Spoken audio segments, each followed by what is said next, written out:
Hello, dear student. Most welcome in the Billions Physics classes on the YouTube channel. 11th में काफ़ी दिन से मैं क्लास नहीं डाल पाया। आप लोगों को याद होगा प्रीवियस सेक्शन में हमने वेक्टर मल्टीप्लाइड बाय स्केलर पर चर्चा करी थी। इसके पहले वेक्टर का addition, subtraction, physical quantity, scalar, vector, tensor, इस पर डिटेल डिस्कशन किया था।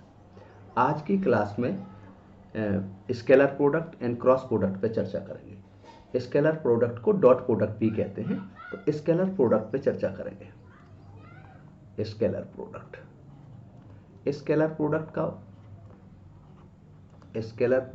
इसी को डॉट प्रोडक्ट भी कहते हैं। हमने जैसा कि कहा था कि वेक्टर का समेशन, सब्ट्रैक्शन, मल्टीप्लिकेशन कुछ रूल्स के करस्पॉन्डिंग होगा, वेक्टर के रूल्स के अकॉर्डिंग हुआ, डॉट प्रोडक्ट। अब देखें, जैसे एक वेक्टर ए है, क्रॉस या डॉट तभी होगा जब दोनों वेक्टर होंगे। ठीक है, एक वेक्टर का दूसरे वेक्टर के साथ डॉट प्रोडक्ट कर रहे हैं, vector A multiplied by vector B, dot product किया, ए डॉट बी, इसको रीड करते हैं ए डॉट बी। इसका मतलब होता है मॉड ऑफ ए। किसी वेक्टर का मॉड निकालना तो आपको आता है, उसके सभी कोफिशिएंट का स्क्वायर करें और ऐड कर दें, तो mod of A mod of B cos theta. Dot product की डेफिनेशन भी मिल गई। डॉट प्रोडक्ट का मतलब होता है दोनों वेक्टर के मॉड और उनके कोसाइन एंगल का, उनके बीच के कोसाइन एंगल का प्रोडक्ट होता है। ठीक है, अब जब दो वेक्टर क्वांटिटी का डॉट प्रोडक्ट करेंगे तो रिजल्टेंट क्वांटिटी क्या आएगी? स्केलर। क्यों? मॉड ऑफ ए एक मैग्नीट्यूड है स्केलर, ये भी मैग्नीट्यूड है स्केलर, और कोसाइन की वैल्यू -1 से +1 के बीच में होगी, तो ये भी आपका एक न्यूमेरिकल नंबर होगा। So whole the term numerical number होगा। तो जब दो वेक्टर क्वांटिटी का डॉट प्रोडक्ट करते तो रिजल्टेंट जो आएगा वो स्केलर आएगा। रिजल्ट क्या आएगा? स्केलर। मैं एग्जाम्पल फिजिक्स के हिसाब से कर रहा हूँ, चलो कुछ एग्जाम्पल ले लेता हूँ। वर्क इक्वल टू क्या होता है? वर्क इक्वल टू होता है dot product of force to the displacement. Force और डिस्प्लेसमेंट का dot product. So as you know that force is the vector quantity, displacement is also vector quantity, but work be the scalar quantity, because दो quantity का dot product. आपको पता है दुनिया की सारी energy, power scalar quantity. Power equal to क्या होता है? फोर्स इंटू वेलोसिटी का डॉट प्रोडक्ट, ये आ जाएगा, तो पावर आ जाएगा। और भी आप देख सकते हैं, दुनिया का कोई सा फ्लक्स, चाहे इलेक्ट्रिक फ्लक्स, मैग्नेटिक फ्लक्स, मान लो इलेक्ट्रिक फ्लक्स की बात करें तो E dot A, electric field intensity vector quantity, area भी वेक्टर क्वांटिटी, इन दो क्वांटिटी का डॉट प्रोडक्ट करें तो रिजल्ट स्केलर आएगा। तो जब दो वेक्टर क्वांटिटी का डॉट प्रोडक्ट करते तो रिजल्ट क्या आएगा? स्केलर आएगा हमेशा। अब सपोज करो कि डिफाइन कैसे किया? हमने कहा था दो वेक्टर के बीच का कोसाइन एंगल और दोनों वेक्टर के मैग्नीट्यूड का प्रोडक्ट। चलो ये वेक्टर ए है और ये वेक्टर बी है। एक और तरीके से, एक और नजरिए से इसको डिफाइन कर सकते, ये वेक्टर ए हो गया, ये वेक्टर बी है।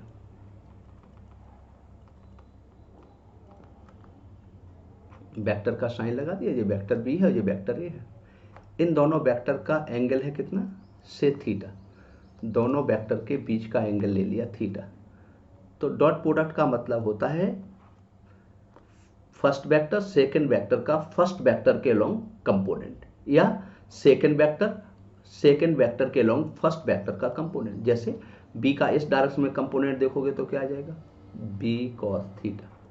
इस डायरेक्शन में बी का कंपोनेंट देखोगे तो क्या आ जाएगा? B sine theta. ये क्या आ जाएगा? B sine theta. तो first vector dot A dot B कर रहे हैं, A dot B, A dot B कर रहे हैं, तो फर्स्ट वेक्टर और सेकंड वेक्टर का फर्स्ट के लॉन्ग कंपोनेंट, ये आ गया। या आप अगर ऐसा कर लें तो सेकंड वेक्टर और फर्स्ट का सेकंड के लॉन्ग कंपोनेंट। अच्छा, एक और बात बता दें, डॉट प्रोडक्ट कॉम्यूटेटिव लॉ को ओबे करता है। किसको लॉ को ओबे करेगा? कॉम्यूटेटिव लॉ को ओबे करेगा।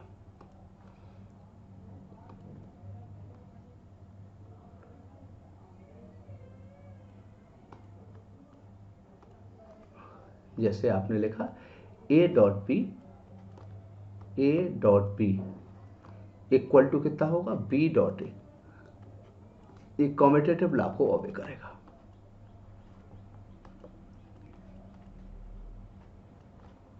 A dot B equal to B dot A. इसका सबसे बढ़िया एप्लीकेशन होता है दो वेक्टर के बीच का एंगल निकालना।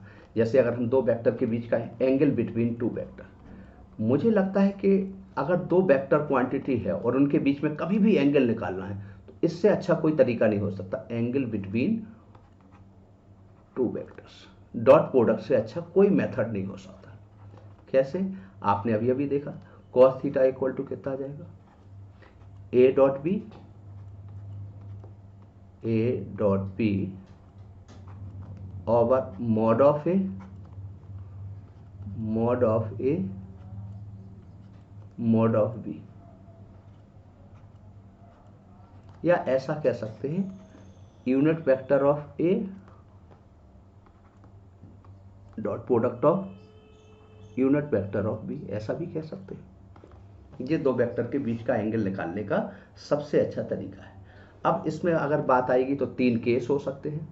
दो वेक्टर क्वांटिटी का डॉट प्रोडक्ट, केस फर्स्ट, अगर मैं कह दूं थीटा एक्यूट एंगल है, इफ थीटा क्या है, जीरो से ज्यादा है या जीरो भी है और 90 से कम है, तो दो वेक्टर क्वांटिटी का जो डॉट प्रोडक्ट आएगा ए डॉट बी, वो हमेशा पॉजिटिव आएगा। कैसा आएगा?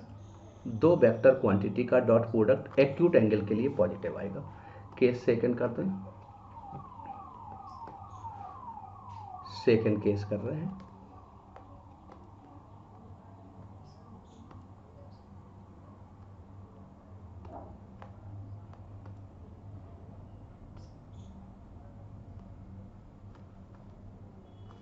ये तो वेक्टर क्वांटिटी का डॉट प्रोडक्ट कर लिया था।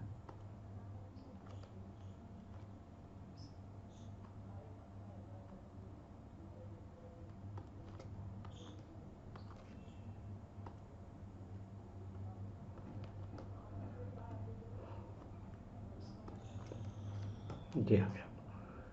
अब अगर दो वेक्टर क्वांटिटी का यहाँ पर आ, हमने क्या कहा था, केस सेकंड करें यहाँ पे, अगर यहाँ पर थीटा की वैल्यू ऑब्ट्यूज एंगल कर दें, ऑब्ट्यूज एंगल करने का मतलब हो गया कि एंगल 90 से ग्रेटर है और 180 से स्मॉलर है, तो एंगल मोर देन 90 और लेस देन 180 है। तो ए डॉट बी का जो वैल्यू आएगी वो नेगेटिव आएगी। दो वेक्टर क्वांटिटी का डॉट प्रोडक्ट क्या आएगा, ऑब्ट्यूज एंगल के लिए नेगेटिव आएगा, ये नेगेटिव वैल्यू आएगी। केस थर्ड कर दें, if theta equal to 90 degree करते हैं। 90 करने का मतलब that is vector A perpendicular to vector B है, और जब दो वेक्टर परपेंडिकुलर होगा तो इनका डॉट प्रोडक्ट जीरो आएगा। तो आपको पता चल गया डॉट प्रोडक्ट में पॉजिटिव, में नेगेटिव, में जीरो। जीरो कब होगा? जब दोनों वेक्टर का डॉट प्रोडक्ट जीरो तब होगा जब दोनों वेक्टर एक दूसरे के परपेंडिकुलर होंगे। अब देखो यहाँ पे यूनिट वेक्टर के टर्म में अगर बात करी जाए, किसके टर्म में बात करी जाए, यूनिट वेक्टर के टर्म में,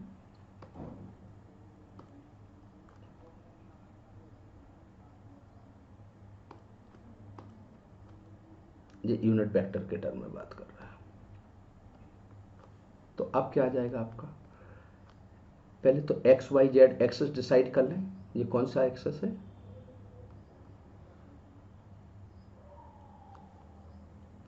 इसको एक्स एक्सेस कह दिया, इसको वाई एक्सेस, ये जेड एक्सेस हो। ये कौन सा एक्सेस है, एक्स। इसको क्या कह दिया, वाई। इसको क्या कह दिया, जेड। अब एक्स एक्सेस के अलोंग यूनिट वेक्टर जो होगा वो कितना होता है, एक्स एक्सेस के अलोंग यूनिट वेक्टर होगा आई कैप, वाई एक्सेस के अलोंग यूनिट वेक्टर होगा जे कैप, जेड एक्सेस के अलोंग यूनिट वेक्टर होगा के कैप, आई कैप, जे कैप, के कैप। तो बताओ यहाँ पे आई डॉट जे क्या हो जाएगा, अगर मैं आई डॉट आई करूं तो कितना आ जाएगा, आई डॉट आई। आई डॉट आई की वैल्यू 1 आएगी। कैसे आएगी थोड़ा देखें, आई डॉट आई किया तो ये आ जाएगा mod of I, first vector, second vector. चूंकि ये पैरेलल वेक्टर है तो पैरेलल वेक्टर के बीच का एंगल जीरो आएगा, तो यूनिट वेक्टर का वन का डॉट प्रोडक्ट क्या आएगा, वन का मॉड बनाएगा, यूनिट वेक्टर है, इसका मॉड भी बनाएगा और कॉस जीरो की वैल्यू वन, तो वन आ जाएगा। तो आई डॉट आई क्या होगा, one. In a similar fashion j dot j कितना आ जाएगा, जे डॉट जे करोगे तो जे भी बनाएगा। पैरेलल वेक्टर है, पैरेलल यूनिट वेक्टर का डॉट प्रोडक्ट जीरो है। के डॉट के करोगे, के मतलब unit vector along Z direction, तो ये इनका प्रोडक्ट क्या आ जाएगा, वन। अब आई डॉट जे करके देखें, आई डॉट जे, तो आई डॉट जे करेंगे तो क्या आ जाएगा बताओ, mod of I mod of J into cos 90 आएगा।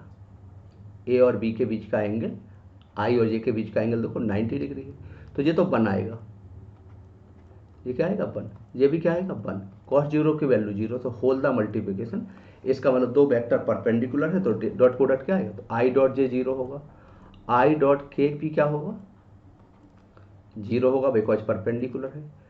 जे डॉट के करोगे तो वो भी परपेंडिकुलर है, तो परपेंडिकुलर वेक्टर का डॉट प्रोडक्ट क्या आ जाएगा, जीरो आ जाएगा। मुझे नहीं लगता इसमें कोई दिक्कत है। अब अगर इसमें दो तरीके के क्वेश्चन और देखना है, एक तो एंगल निकालने, कभी कभी आपसे कहा जाएगा कि एक वेक्टर का सेकंड वेक्टर के अलोंग कंपोनेंट निकालें इन द सेम प्लेन, जैसे मैं एक एग्जांपल के थ्रू कर रहा हूं।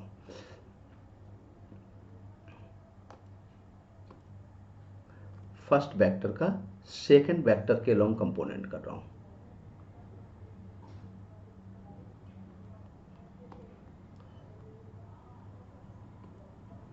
फर्स्ट वेक्टर का सेकंड वेक्टर, जैसे मैं एक वेक्टर बना दूं पहले, ये मैंने एक वेक्टर बना दिया, ध्यान से देखें, ये वेक्टर ए हो गया और ये वेक्टर बी है। अब हम कहते हैं ए का बी के अलोंग कंपोनेंट बताएं, component of vector A along vector B in the same plane. Vector A का वेक्टर बी के अलोंग कंपोनेंट देख रहे हैं, सेम प्लेन, ये वेक्टर ए है, ये वेक्टर बी है, दोनों वेक्टर के बीच का एंगल से थीटा ले लिया, दोनों वेक्टर के, तो हम निकालना चाहते हैं कंपोनेंट ऑफ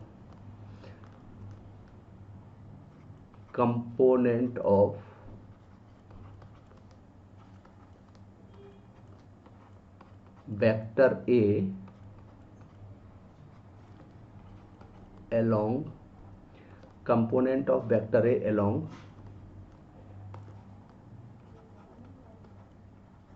वेक्टर बी, तो क्या आ जाएगा, component of vector A along vector B आ जाएगा ए कॉस थीटा।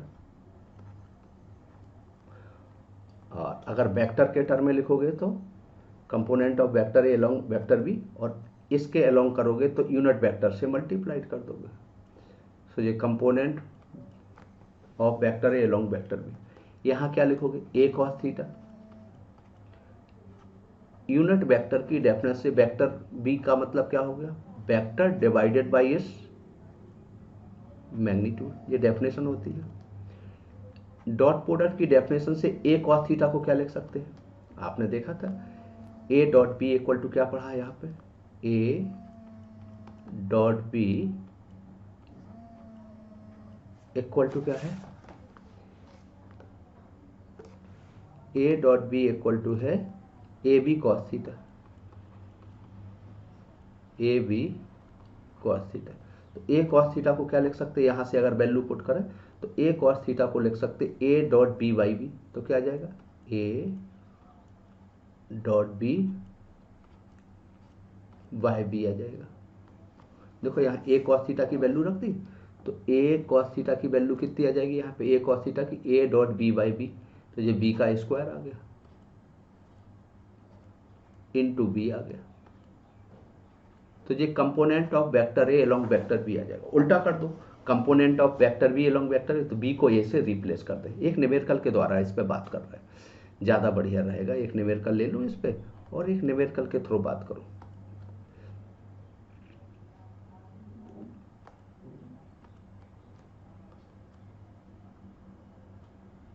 इस वेक्टर का इस वेक्टर के अलोंग देख रहे हैं। अब क्या कर रहे हैं यहाँ पे, एक हम वेक्टर के टर्म में बात कर रहे थे यहाँ पे, तो देखो यहाँ पे चलो एक एग्जाम्पल सिंपल सा, वेक्टर ए दिया है, सपोज करो 3i कैप माइ प्लस 4j कैप।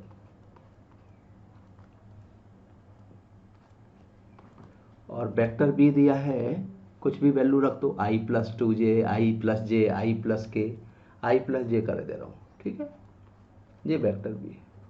अब आपसे कहा जाए component of vector A along vector, find out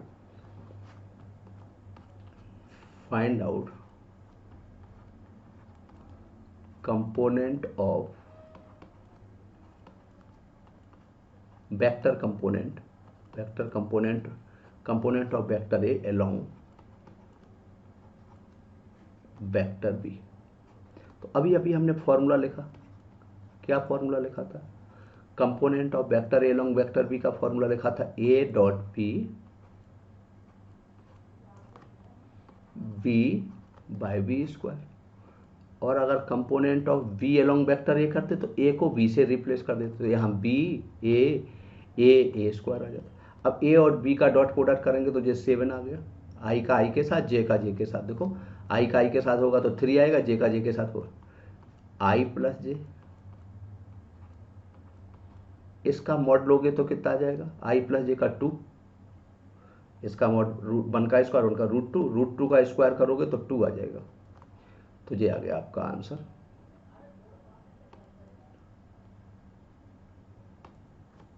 क्या आ गया आपका? Component of vector A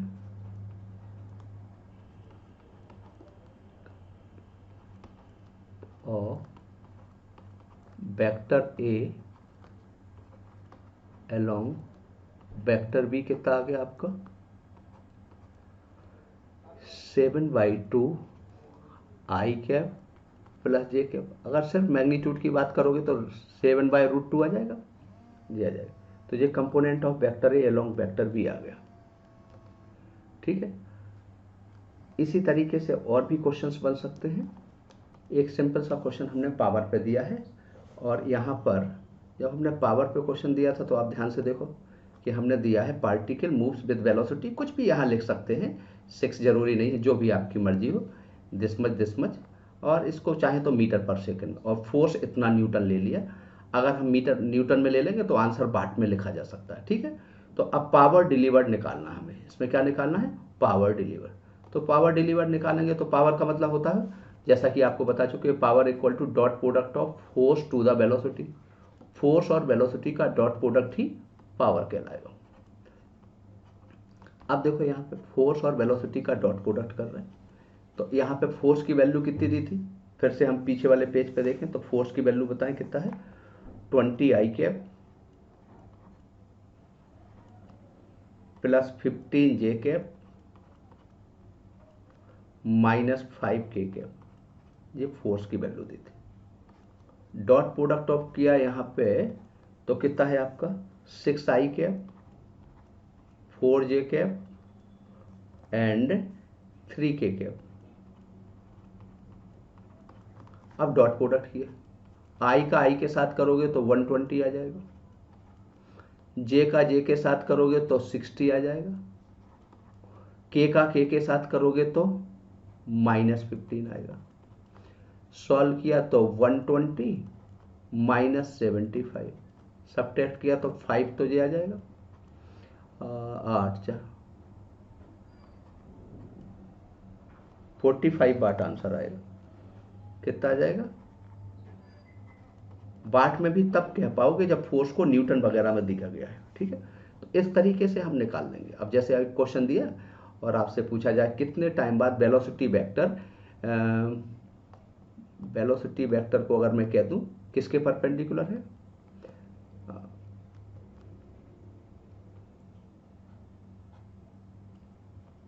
B equal to दिया है 3t²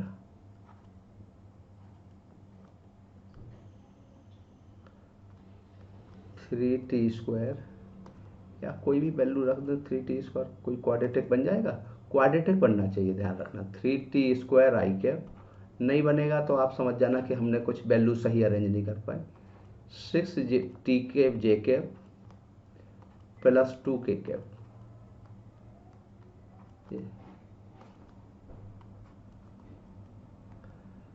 तो आपसे पूछा जाएगा after what time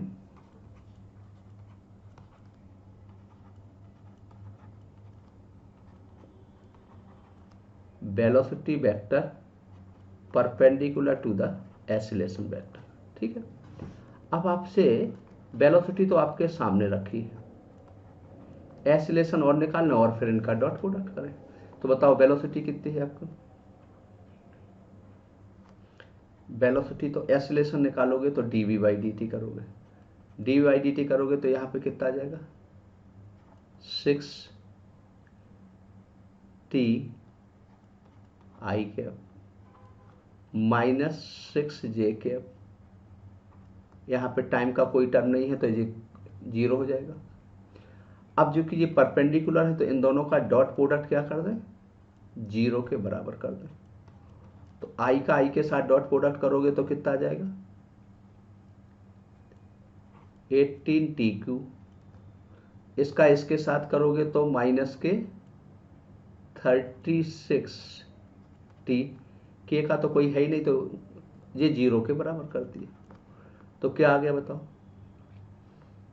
T common ले लिया, टी कॉमन लेंगे तो 18 T square minus 36 is equal to 0। अब यहाँ पे 0 होने की पॉसिबिलिटी कब है, या तो टी 0 कर दें या टी इक्वल टू 2 सेकेंड कर दें, नहीं टी इक्वल टू √2 सेकेंड। देखो यहाँ पे टी तो कॉमन ले लिया था, तो 18 टी इक्वल टू इतना है तो टी इक्वल टू √2 सेकेंड कर दें या टी इक्वल टू 0 सेकेंड।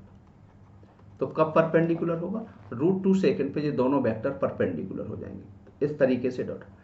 अब कभी कभी ऐसा भी आपसे पूछा जाएगा कि component of vector A along vector V निकालना है, एलोंग ना निकाल के परपेंडिकुलर निकालना इन द सेम प्लेन। कोई कहे क्रॉस प्रोडक्ट से भी आ जाएगा, क्रॉस प्रोडक्ट से कभी सेम प्लेन में नहीं आएगा, पर प्लेन के परपेंडिकुलर आता है जैसा कि आपको पता है। तो हमने कहा कि एक वेक्टर का दूसरे वेक्टर के परपेंडिकुलर निकालना, वेक्टर ए का वेक्टर बी के परपेंडिकुलर निकालना इन द सेम प्लेन। ये वेक्टर ए है, इसका बी के अलोंग निकालना,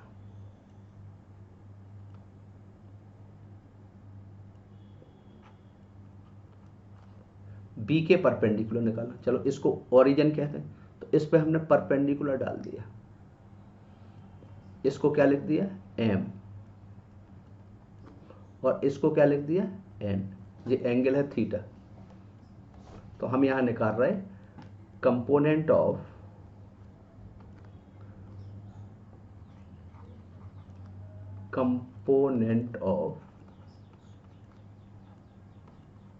वेक्टर ए परपेंडिकुलर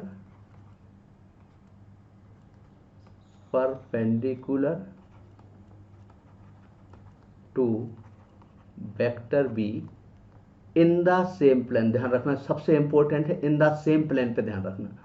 आप कहो क्रॉस प्रोडक्ट से करेंगे तो क्रॉस प्रोडक्ट से जो परपेंडिकुलर आएगा वो प्लेन के परपेंडिकुलर होता है, हम इन द सेम प्लेन कह रहे हैं।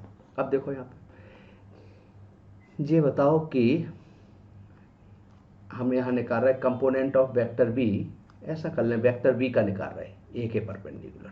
ठीक है, तो वेक्टर बी का ए के परपेंडिकुलर एम एन आ जाएगा, तो यहाँ बी का ले रहे हैं, क्यों नहीं तो फिर हमें डायग्राम बदलना पड़ेगा और मैं सारा डायग्राम अब बदलने के मूड में नहीं हूँ। तो यहाँ मैं कर दे रहा हूँ कंपोनेंट ऑफ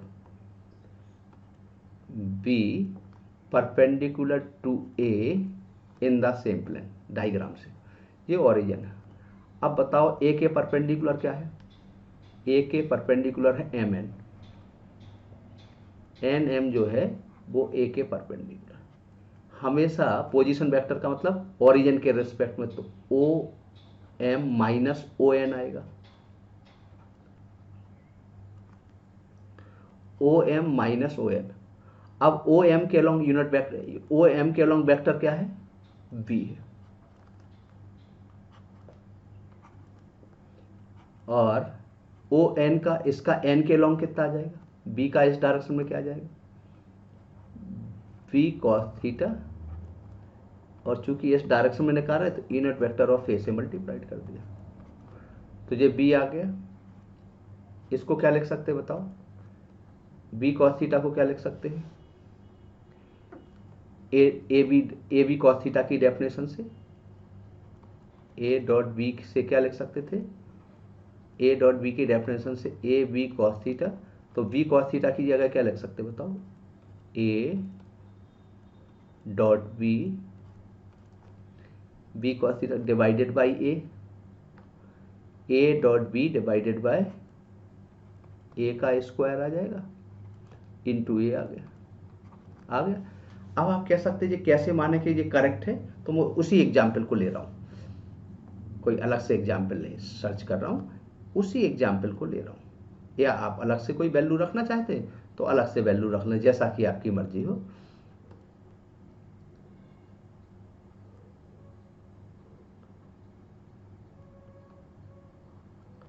तो मैं उसी वेक्टर को ले रहा हूँ,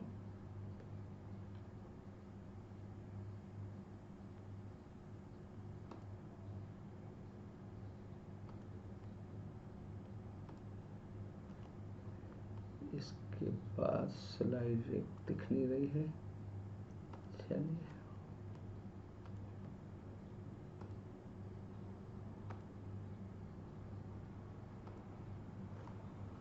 अब क्या आ जाएगा बताओ, यहाँ पे परपेंडिकुलर निकाल रहे थे, जैसे एग्जाम्पल ले लिया, ए इक्वल टू ले लिया कितना, वैल्यू बदल देता हूँ नहीं तो स्टूडेंट को कभी लगेगा कि सेम वैल्यू के साथ काम कर रहा है, हालांकि मैं सेम वैल्यू के साथ इसलिए कर रहा था ताकि, और बी की वैल्यू ले लिया, लो आई माइनस जे कर दें, और ये आई प्लस जे लिखा था, वाई माइनस जे, यहाँ पे कुछ भी और भी लिख सकते हैं, ये कर दी। अब हमने क्या कहा, कंपोनेंट ऑफ वेक्टर बी निकालना है, परपेंडिकुलर टू वेक्टर है, find out component of vector B perpendicular to vector A. अब देखो फॉर्मूला क्या लिखा, अभी अभी हमने फॉर्मूला ड्राइव कर दिया, आप डायरेक्ट फॉर्मूले का यूज कर रहे हैं, देख रहे हैं कि वो सही है कि नहीं।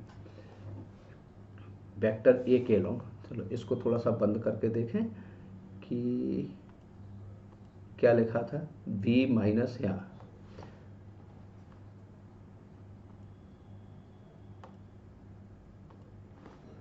तो क्या लिखा था, component of vector B perpendicular to vector A लिखा था बी माइनस बी डॉट ए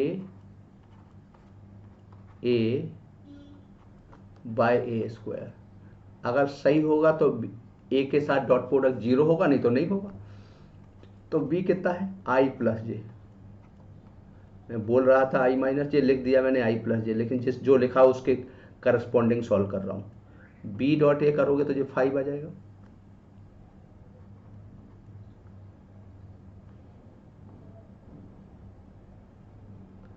अब यहाँ करोगे तो 2i प्लस 3j, इसका स्क्वायर करोगे तो कितना आ जाएगा, 3 का स्क्वायर आएगा, 2 का स्क्वायर 4 और 9 5 14, नहीं 9 आएगा और इसका 4 आएगा, 9 4 13, 13 का स्क्वायर करोगे तो इतना आ गया। और सॉल्व कर लिया तो आई प्लस जे, मुझे करना इसी पेज पे चाहिए, क्यों करना चाहिए, नहीं तो फिर मुझे हर बार पेज पलटाना पड़ेगा। तो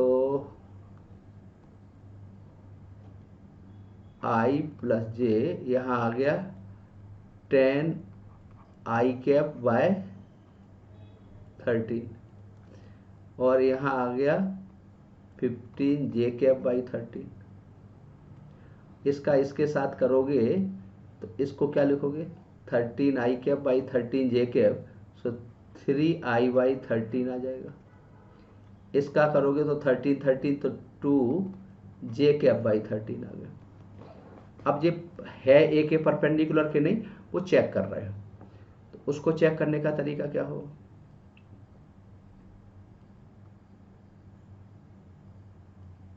उसको चेक करने का तरीका ये हो जाएगा कि एक हम यहाँ पे ए के साथ इसका डॉट प्रोडक्ट कर लें। ए के परपेंडिकुलर लिया ना, ए और इस जो आपने निकाला अभी वैल्यू, मान लो इस वेक्टर की वैल्यू हमने निकाली, इससे आर कहते हैं इसको क्या कहते हैं, मान लो आर कह दिया, तो आर के साथ देखें तो ए डॉट आर क्या आना चाहिए, बी का ए के लॉन्ग आ गया, और सेम प्लेन में इसलिए कह रहा क्योंकि वो आई जे में है, तो जे ए आपका कितना था 2i cap plus 3j cap, B निकाला तो कितना आ गया यहाँ पर, फिर से पीछे देखना पड़ेगा, बी आया 3i cap by 13 minus 2j cap by 13, या 3i minus 2j by 13, 3i minus 2j 1/30।